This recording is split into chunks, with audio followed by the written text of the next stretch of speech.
deal with the scratching.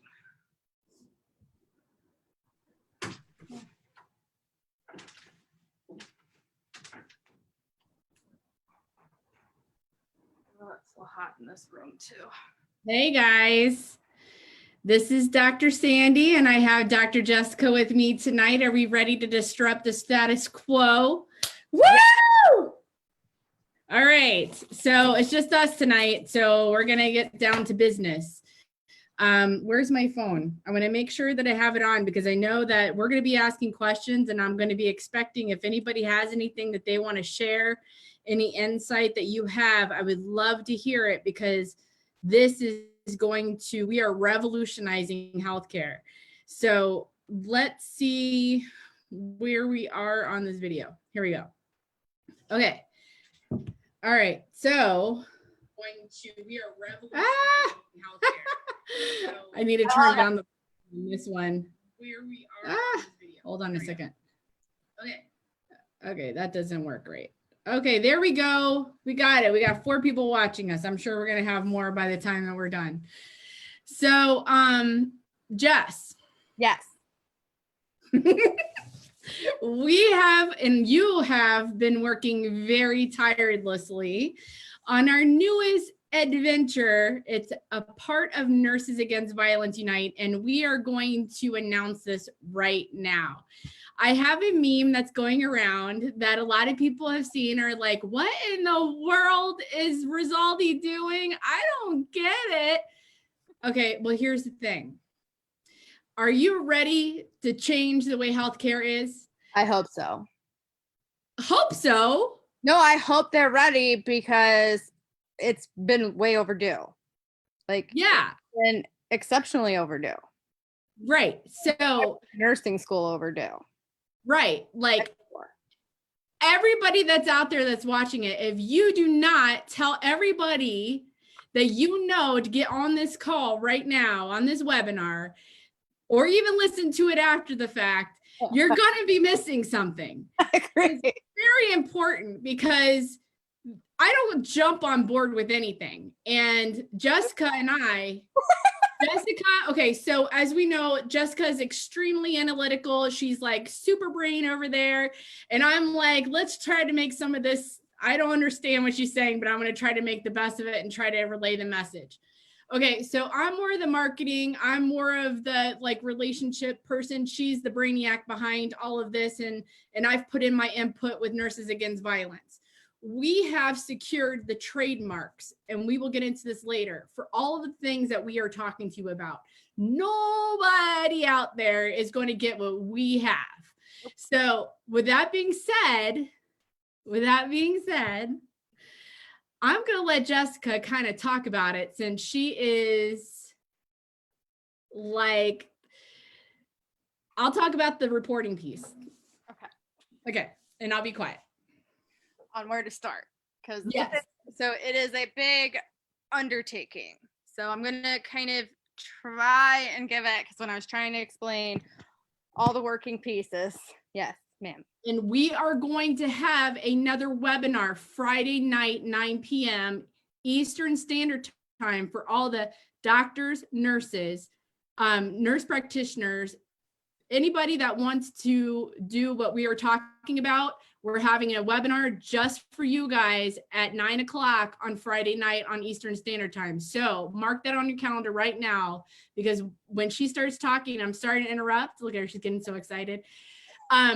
You're gonna want to jump on board. This is not just listen. Okay, I'll be quiet. And if you have questions, write them down, because I'd love to answer them, because as I've discovered with Dr. Rizaldi, I frequently assume everybody understands what's in here. And she's like, wait. I'm not in your head. We'll be okay. So, we'll be okay. We'll get through this. The purpose of this project, as everyone knows, is A, we need to change the healthcare system because it's broken. B, our group has every purpose to help, especially nurses, but all of healthcare providers, and especially those of us that are being oppressed, which historically has been a lot nurses, but there are a lot of healthcare providers marginalized. And I do believe that this model in which I am creating is going to address all of that through creating a role that people can partake in order to change the system. The biggest push has been this national healthcare push in politics. We know this. One of the biggest difficulties has been getting an entire nation to get on board with wanting to switch to a national healthcare system. And if we can't do that, I still believe we can change the system within the context of what we have. It doesn't necessarily require the Senate. It doesn't require these votes that everybody is fearful we're never going to get. Nurses, we can do it without the senators. So let's just tell them, let's get right to it. Let's just put it out there. So the role is a preventative healthcare nurse. We will be pitching this, and United Healthcare has already requested that I put the proposal together. So, yay, United Healthcare. I am working tirelessly on this proposal for them. Some of the role already comes from models that exist, but it is overall a new entirety of concept that draws from other pieces and components. It draws heavily from, if you understand, the COCM model, BHI, and CCM. These are collaborative care model, behavioral health intervention, and chronic care management. All of these are kind of like a case manager role, but we're going to expand upon it.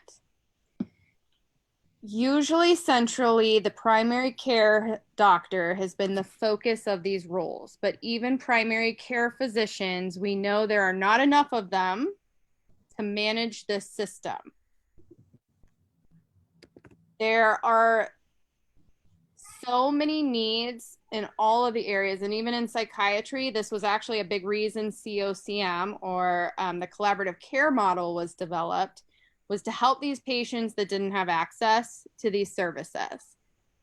What I want to actually do is turn this model and shift it to have more of the nurses driving this role, and turn nurses into a position in healthcare that they have not had ever, really.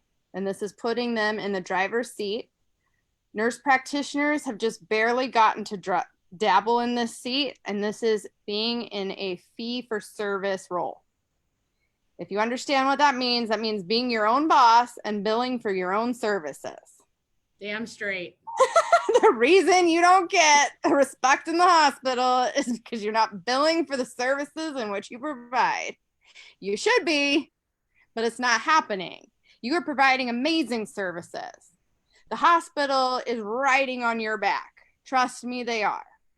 Everything you do, everything that you provide, all of that stuff that's happening can't happen without nurses. But because the hospital is billing for this bundled service, they're not viewing you as that essential provider. In this model, on the outpatient side, you will be an essential provider. And this is what actually patients need. And this role is going to bring nurses back to nursing, because at the heart of this role, it is everything that nursing and what we all wanted to do and everything we wanted to be. And that's why I put in the words preventative health nursing. Because what we want to focus on is that every one of those patients who's getting assigned a preventative health nurse, especially those with chronic illness, is they're going to be checked in regularly with their chronic health nurse. They're going to be checked in on their disease state. They're going to be educated on their disease state. They're going to have their medications checked. They are going to have their, basically this nurse is going to be in charge of communicating with their specialists and their primary care and keeping everything interconnected. Because let's face it, our EHRs still don't all talk to each other. And these hospital systems like it this way because they like owning the data, because he who owns the data owns the patient in their mind. So they don't want to share. They're like little greedy toy. I've seen it. I've been a part of it on a small outpatient practice, and they make you sign non-competes and say, you can't take your patient. It's crazy. Well, so what is this? So what this means, guys, is that you're going to have your own business. We are going to help you. We are trying to get all of the advertising done for you to get you patients. You will be able to practice at your own schedule. You'll be able to, again, be your own boss. And we are there to help you along the way. And this is the most astronomical, most insane model I've ever seen. It's so simple, it's crazy. So what we are going to do on Friday is break that down even more. And that's going to be, again, Friday night at 9 p.m. and ask all your questions and stuff like that. In the meantime, I need you guys, if you're interested in coming on the webinar, I need resumes. So for nurse practitioners and nurses, and we'll see if we can find roles for LPNs, okay? We'll see what we can do with that. So you're gonna email me at dr, like doctor, period, Sandra Rizaldi, SANDRA, and my last name, which is on the screen. And it's gonna be at gmail.com. Email me. You could even send it to the Nurses Against Violence Unite. The beautiful thing about this is, and we're going to talk about the reporting piece in a little bit. The beautiful thing, and this is why I'm promoting it on Nurses Against Violence Unite too, is the fact that we are actually donating. Together Wellness is going to be donating to Nurses Against Violence Unite to help with one of the things that I am championing. I can't say the word right. Go ahead, say it. Yeah. Oh, now you can't say it. One thing that I want is free to sliding scale mental health care for our healthcare providers. I've been talking about this since day one. My goal is to make sure that, as we see right now, we're seeing the mental health of nurses and doctors and all of our healthcare family is crumbling because of everything that's happening. So what's going to end up happening is that when we donate part of what we're doing to Nurses Against Violence Unite, it's going to help those that cannot afford mental health care to be able to have that third-party service that I've been talking about for so long. And Dr. Jessica surprised me on my birthday. She's like, we're doing it! We're doing it! And I'm just like, what? And she's like, yes! And she's like, I'm like, what? She's like, just worry about it. We're doing it. He's like, we got it. So listen, free to sliding scale mental health care. And we're also going to look into also having health care for our nurses that are going through all of these traumatic events and all of the things that they can't talk to people that don't know what they're going through. Right? So we can relate to them because some of us have been on the front line and a lot of us still will be on the front line, because you could do this business part-time, you could do it full-time, and you're still giving back and you're managing your patients. And then you're meeting more patients that are out there and you could build your business. It's not going to be hard. So what the beautiful thing about it is Nurses Against Violence Unite, which is my baby, Jessica's baby, which is the CCOM model, whatever this thing is that she's concocted. And then we have trademarked all of the things that we're going to talk about in a little bit to make sure that we are protected, and it's all underneath the Nurses Against Violence Unite. So anybody that tries to take this material is going to have to donate and pay a nice big fee to Nurses Against Violence Unite. So therefore, nurses win. Da da da. Ba ba ba. However that goes. LPNs, please go ahead, and because I am trying already in developing this model, go ahead and submit resumes, because I am working with a group to help develop actually a specific, and this will actually go hopefully through the ANCC for specific accreditation coursework that will be developed for this role. Because each disease state will require certain knowledge skills. And so that will all be able to be developed as people go. We could talk about that more on Friday night, because we got all these other things too that we want to talk about, because we still have more disruption that we need to be discussing. Yeah. More disruption. We need, we wish we had some more people on this webinar so we could be raising some what. Yeah. More so. That would have been fun. Yes. Anyone that knows me knows that that's what I like to do. So okay. So we're excited. So if this sounds like something that you want to do, I could talk about it to you a little bit further, but I'm not going to completely give you back anything. I mean, all of it, because that's what Friday night's going to be about. We already have like 10 people that are going to be on the webinar, and then that's going to be your questions and answers. Write them down. We will talk about them. If this sounds like something that you want to do, please make sure you send your resume to Sandra Risoldi, RISOLDI@gmail.com. All right. So, I don't know if you have the list in front of you, because I'm trying so hard to stick to a list. So tonight, huh? No, I said I'm impressed. I never have lists. So we all know that PPE, right? We have to wear a PPE. This thing is probably airborne. So I'm not saying it is. I'm not one of those molecular type folks that, that know all the cells. That would be Jessica. She knows all of that stuff. So everybody has seen this mask that I have, right? So I just got, and this is the 3M P100. Okay, so I have this mask, but then I just got these cartridges, which has like this long vapor looking, I don't know if you can see it. Wow. This is $7.93. Now for 3 of them, I got $60. So I don't know. They're supposed to just snap on here like so. Wow, that's hot. So I've been going around town wearing this because I don't really care about what people think about me. I was self-conscious at first, but the fact of the matter is we don't know what's going on, right? So this thing is pretty cool. Like, this is 3M, but there's all kinds of different masks. It looks like Darth Vader. I'm your father. I love it. So, I mean, actually that looks better than having the bright pink on there. But so this mask, I don't have the strap around, it goes like that. So if you're able to buy it used, and then clean this, it's all plastic. Like, even if you could get it sterilized somehow and then just use it. If you have to get it used, get it used. You could still buy the filters, okay?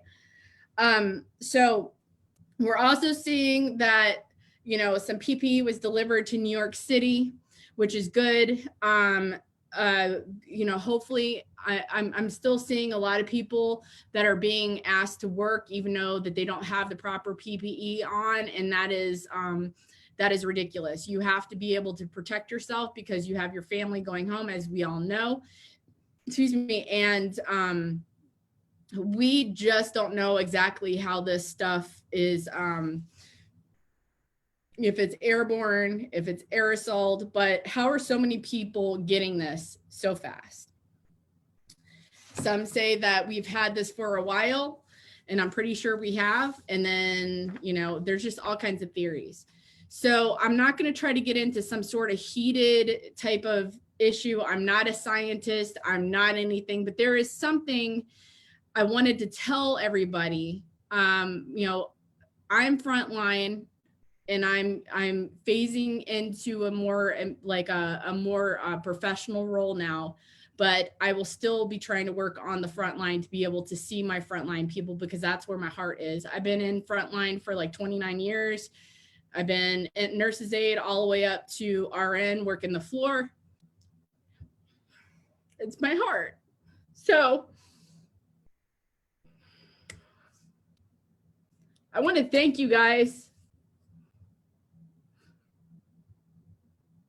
I want to thank you guys for being so brave. I get mushy, okay? But for real, like you guys are heroes. And there's no doubt about it. We have to make change and we can't do it alone. We have to stand up now. This is the time to do it. People are being laid off from work. For some ungodly reason, people are being laid off from work now. And what? Well, people they're scared to go to the emergency rooms. So you're afraid to really say anything, right? You're afraid to report it. You're afraid to do whatever. And they're putting you back into that. There's this thing floating around about moral injury. We've already talked about this. It's learned helplessness. Is that you know it's so morally wrong, no matter what you try to do. And they're keeping you, your hands are cuffed. You can't do anything to save yourself, put the mask on or leave. Jessica's been fired a lot. But put your mask on or leave. Or left a lot. I've left a lot of jobs. It's ridiculous. But see, here's the thing. There's new nurses, and I'm an educator. I have new nurses that I have, that have graduated and that are working the floor. And they're being told this. So therefore, they're going to believe everything that they're telling them because they don't understand. They're like, okay, I need a job. I don't care what they say. I need a job. I need to do this. I need to impress. I need to do this. I need to do that. And then they get exposed. There's more exposed healthcare workers out there than there really should be. There's nurses and doctors that are dying all the time now. Now we had a shortage. Now it's even more so. Staffing. Look at that article from the thing I posted on about those workers that were told since they didn't have safe staffing numbers to go home. The day shift worked 24 hours. They couldn't stay after that. We already know. We already know after 12, research shows that you might as well be working drunk. Well, and here's the thing. They each had about 13 vents apiece. ICU type patients. That is ridiculous. So here's the thing.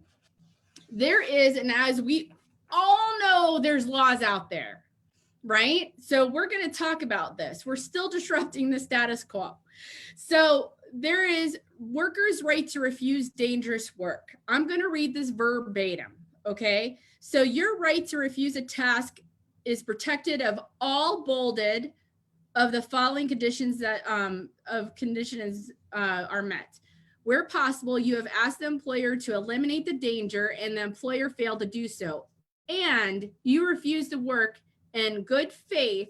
This means that you have to genuinely believe that an imminent danger exists. And a reasonable person would agree that there is a real danger of death or serious injury. And there isn't enough time due to the urgency of hazard to get it corrected through the regular enforcement channels, such as requesting OSHA inspection. We all know that's not happening right now. You should take the following steps. Ask your employer to correct the hazard or to assign other work. Well, we know that that's going to be next to nothing right now, right? Tell your employer that you will not perform the work unless the hazard is corrected. Remain at the work site until ordered to leave by your employer. Those people at Mount Sinai, I believe it was, did it correctly. They didn't even leave the property because they were thinking, well, maybe they'll have us come back in, or maybe there's more people coming out. I don't know. I feel very in between about that because these are my patients regardless. Like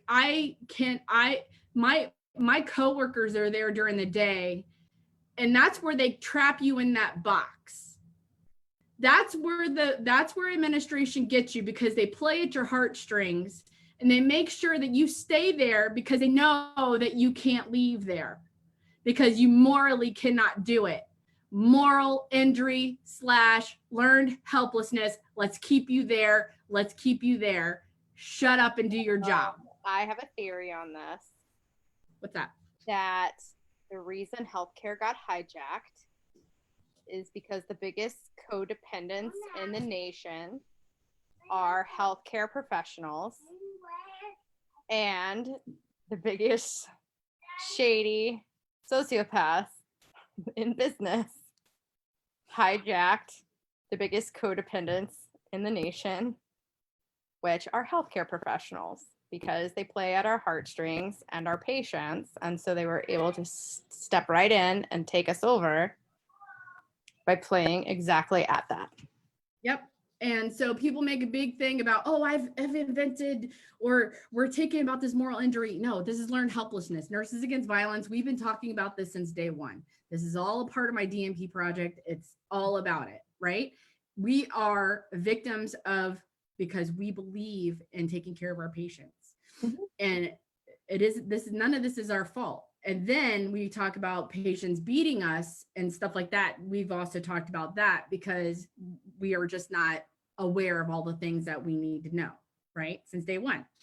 So this is from the United States Department of Labor, OSHA. It's called the Workers' Right to Refuse Dangerous Work. So it is the statute. Let's see the standard number. I'll write this all in the group.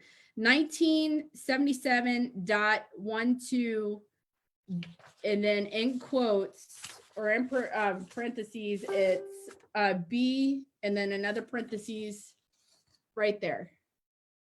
Okay, so this is a part of OSHA. This is your law. You should probably print this out and keep it in your car to remind yourself that you're doing all of these steps and that they cannot come after you. Okay, so we got that established. Nothing gets me more angry. Okay, so we also talk about reporting all the time, right? We talk about how it's important. We got to do our due diligence, and we got to report everything. Now, we know that the retaliation department in Tampa has been closed due to funding, right? So, but this is just Tampa. Well, there's like, what, how many states?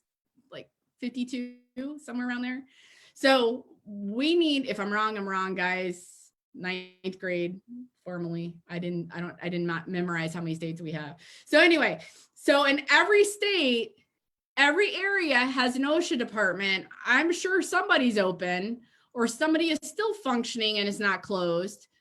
These retaliation, if you cannot get through to somebody, there's a way to do it online. But the number for whistleblower hotline is 800-321-OSHA. 800-321-OSHA, which also OSHA is 6742. So I'll put that in there as well.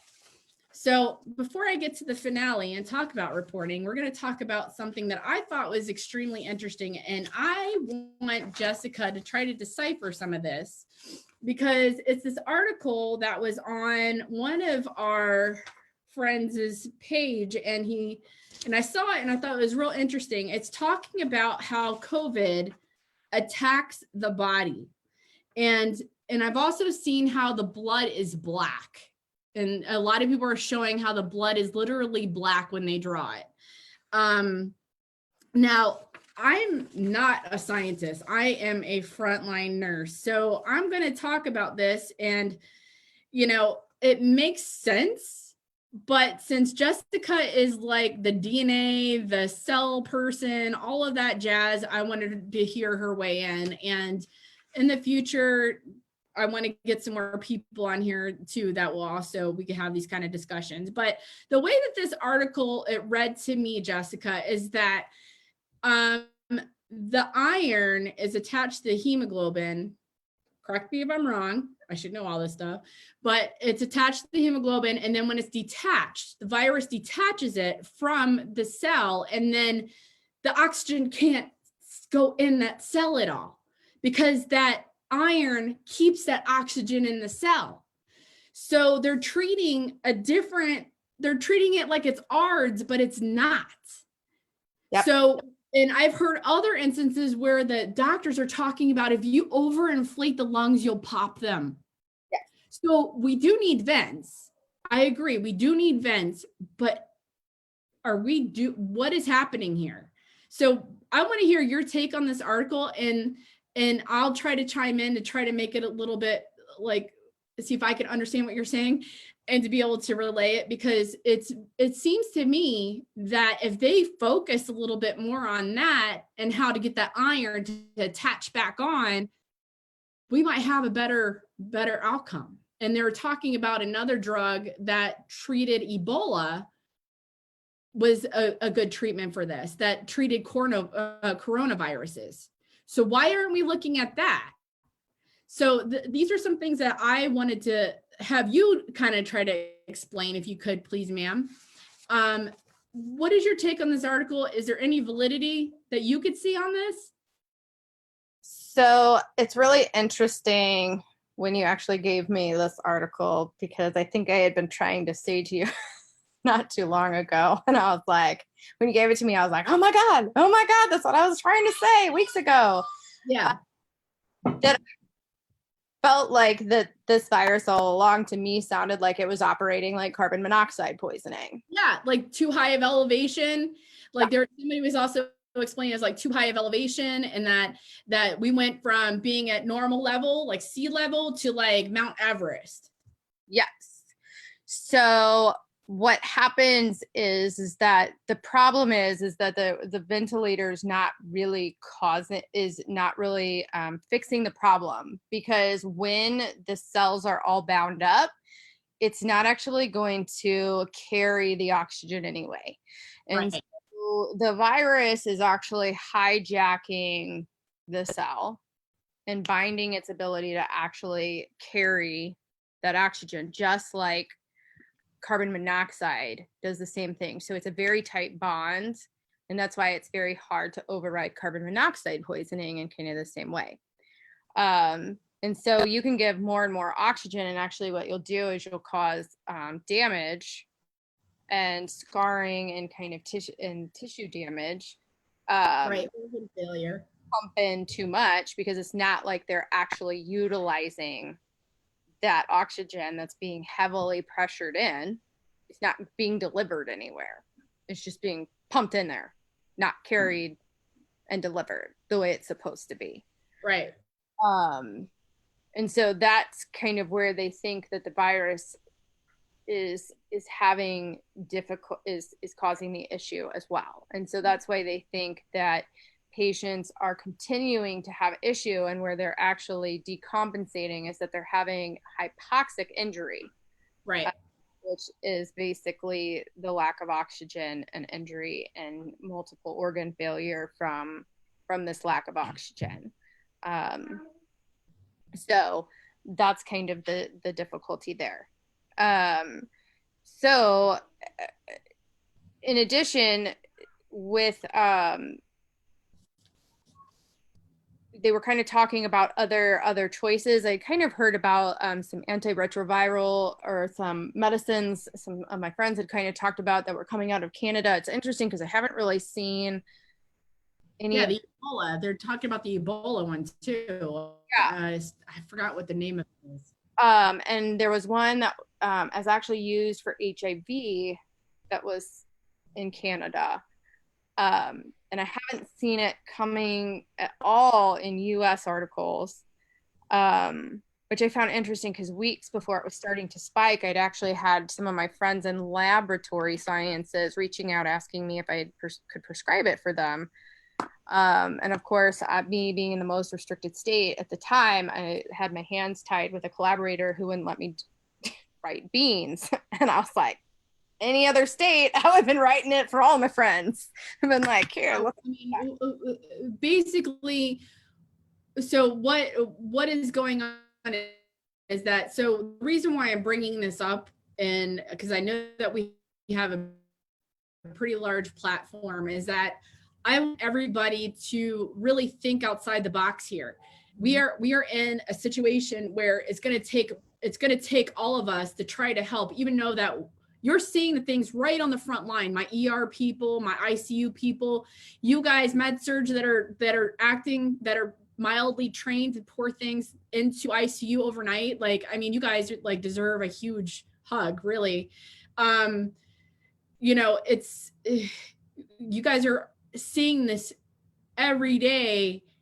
And if you guys can talk to the doctors, if they're just like, I will just do anything to figure something out, and you're hearing this webinar, please bring this concept up that is talking about starving, as you're seeing on the front line, it's starving oxygen, but retrovirals, Ebola, the drug for Ebola, like all of these things, you guys are seeing it right firsthand.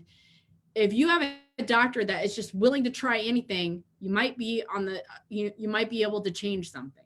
Slow the pressure down. Don't pop and overinflate those lungs. Our respiratory therapists, you guys are amazing. This can be a long game. And it's probably that overinflation if we're really looking at this sort of difficulty. What we're really worrying about now is that with everybody using up all of patients' lupus meds, is that now we're not going to have enough of that. And so we can't keep using the antibacterial meds. Like those aren't going to work on a virus. Like why we're sitting here trying to use antibacterials and antimalarials and antiparasite like parasite meds, that's never been the course of action. My friends had it right when they were asking for the antiretrovirals out of Canada before we even hit here. Because that is what we're asking for.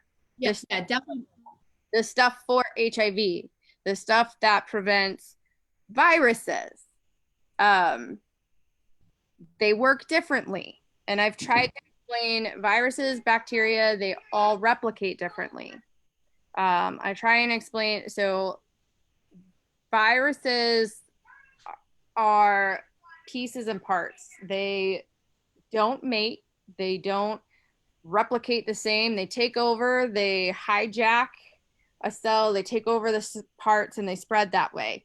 They pretty much just decompartmentalize a cell.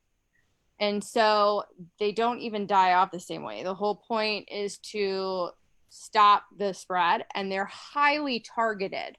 I talk about this a lot in how one of the reasons we were looking at viral technology to stop cancer was because viruses can target, it's a lock and key mechanism.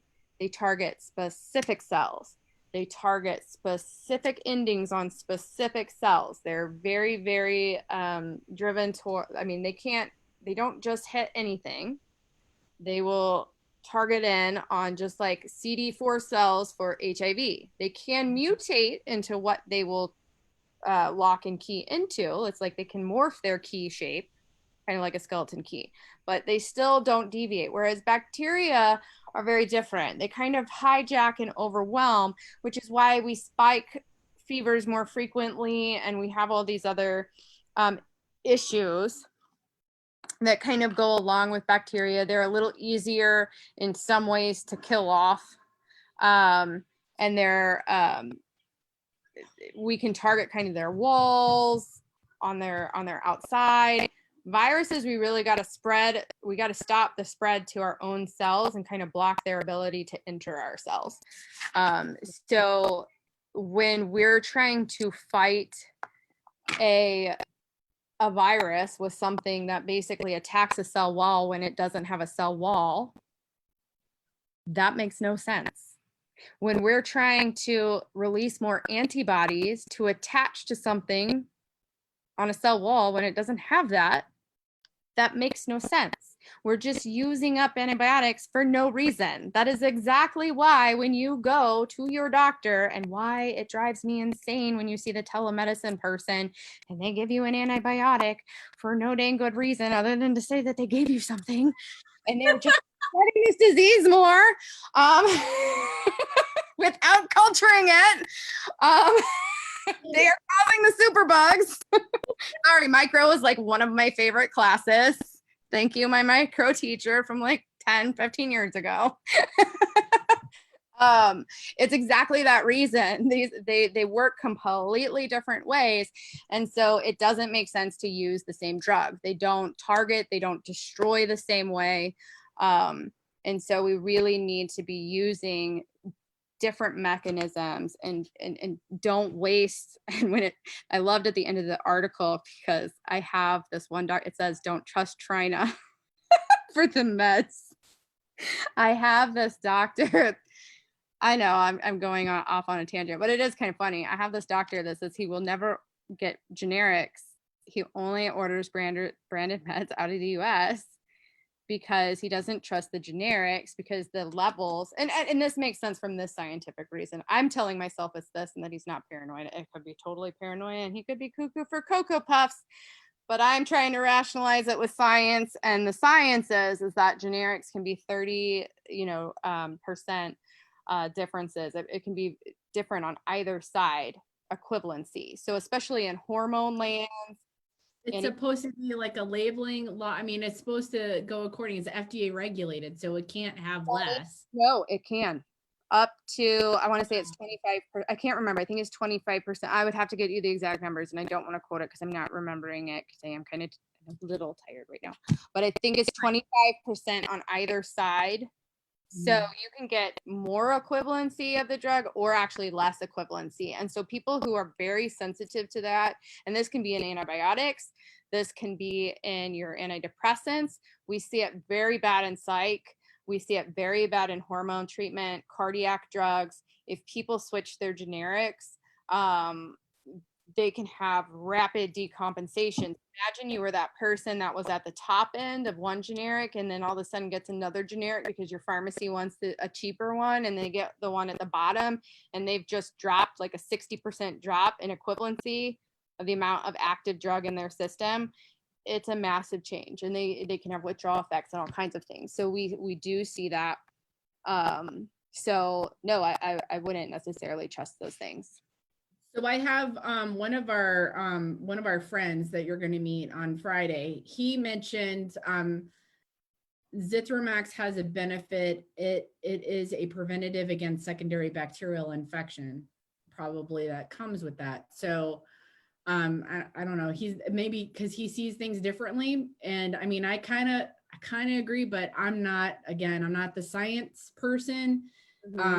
But I feel that, I think there's a reason why they do have the Zithromax, and I would be curious to find out more. Again, we're not trying to save the world here. We're just trying to provoke thought in our nurses that are on the front line, so they can get the doctors and try to give them some extra help. I don't know if that will help, but infection, but you need to be sure that there's secondary infection, because otherwise, then again, you're running the risk, especially in a hospital setting, of just creating a more resistant bug, which is why hospitals are notorious for spreading resistant bugs, because a lot of times we're giving unnecessary antibiotics. The second issue we have, and we've seen this in psychiatry, so what a lot of people don't understand is a lot of the, we saw it actually with like the cyclines, doxycycline and things like that. There is some level of decreasing inflammation with some of the antibiotics and things like that, which you can actually get through alternative medications without necessarily using an antibiotic. But that's actually where the benefit is through the backdoor pathways of decreasing inflammation. And I am all about creative ways to decrease inflammation in people's bodies.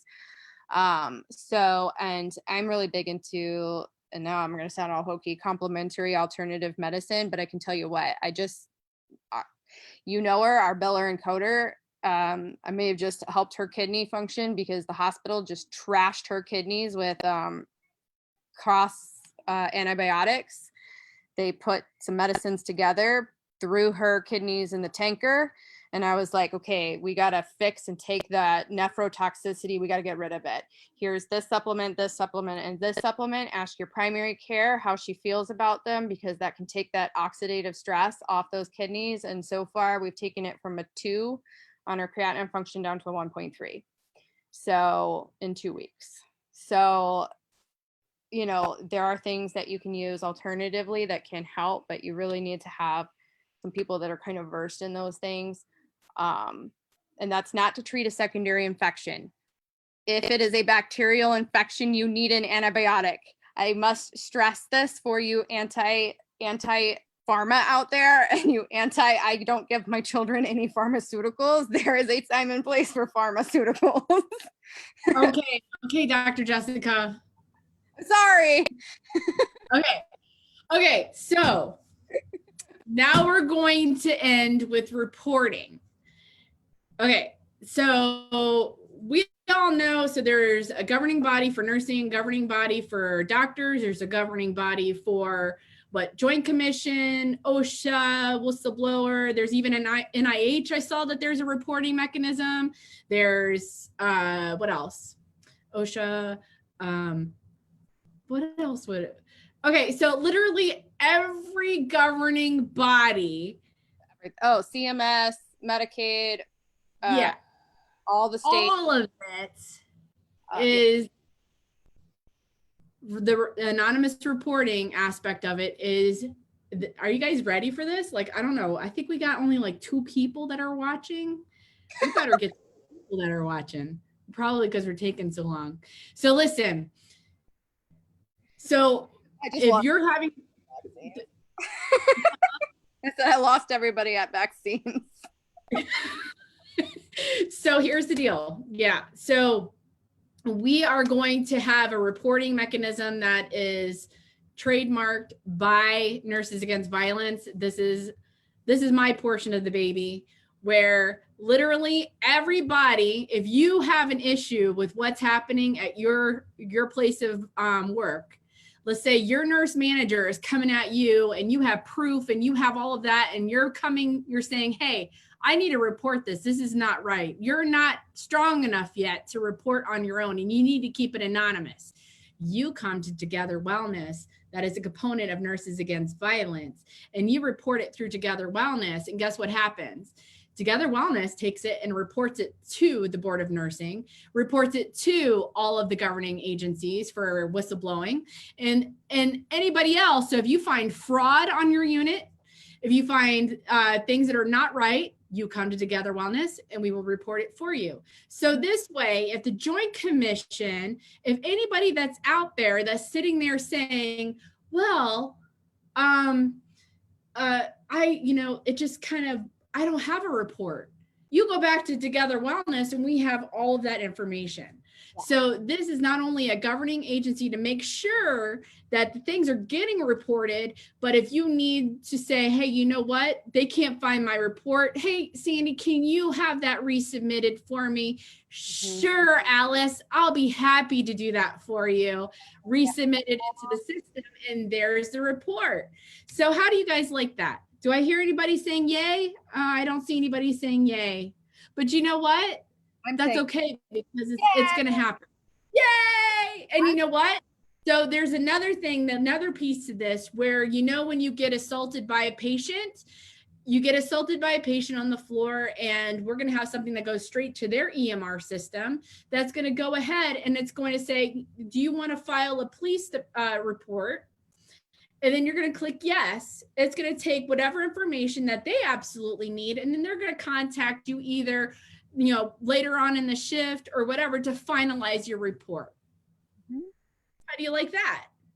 But don't feel bad. Don't have that learned helplessness, because the system, this model I'm creating, is also creating an outlet for these patients to hopefully be having an outlet to speak to someone every day. So if they're acting out, it is because they need to have it reported against them. But we're going to have the system in place if this stuff continues to happen, because it's not going to change overnight, that you will be safeguarded all the way around. So therefore, the nurse is taking back her profession or his profession and feels safe enough that, you know what?